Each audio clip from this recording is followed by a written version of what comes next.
Així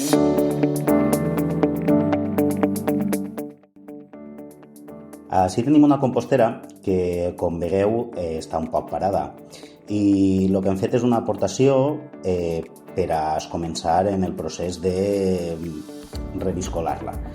I per què està parada? Pues perquè ens hem anat de vacances i hem estat molt de temps fora i en este calor s'asseca.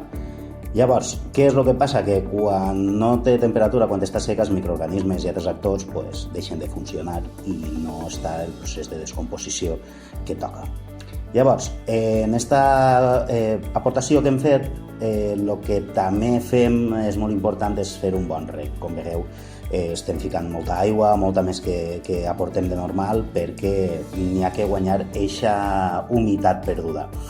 El que hem comprovat també és que la temperatura ambient és de 30 graus i la temperatura de dins de la compostera és els mateixos. Per tant, el que ens diu és que la compostera està completament parada. Com també hem pogut averiguar-ho? Perquè quan hem obert la compostera al tornar n'hi havia restes grans sense descomposar i aquesta compostera va desfent-ho tot exactament i mai queda ninguna cosa. Llavors, també, entre això i també les formigues que apareixen quan més sec està, ja està. Què és el que esteu veient en aquesta aportació? N'hi ha de tot, n'hi ha peladures de fruita, d'aquests tipus de melons, n'hi ha peix, n'hi ha cascares d'ou, per tant, una aportació ben rica.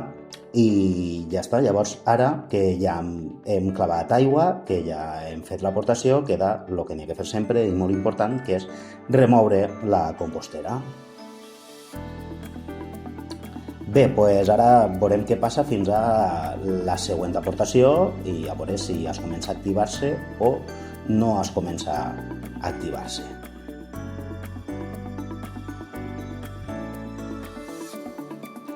Ja estem al dia 26 i anem a veure què ha passat 4 dies després.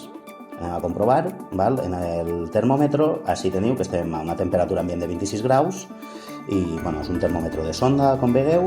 Anem a obrir la compostera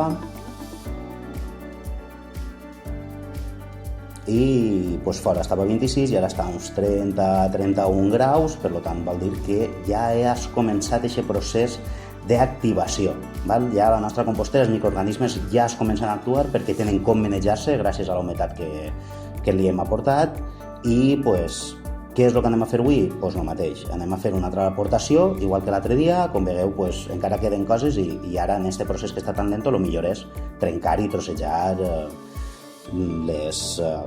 els elements que tenim. Per què? Perquè així els microorganismes i demés tenen més part on fer tota la seva acció i on poder atacar a tots aquests elements. Bé, anem aportant, fiquem un poquet de tot, un bon reg i, com sempre, superimportant, remenejarem i mesclarem. Fins al pròxim vídeo, que a veure què és el que ha passat en la nostra compostera una setmana després.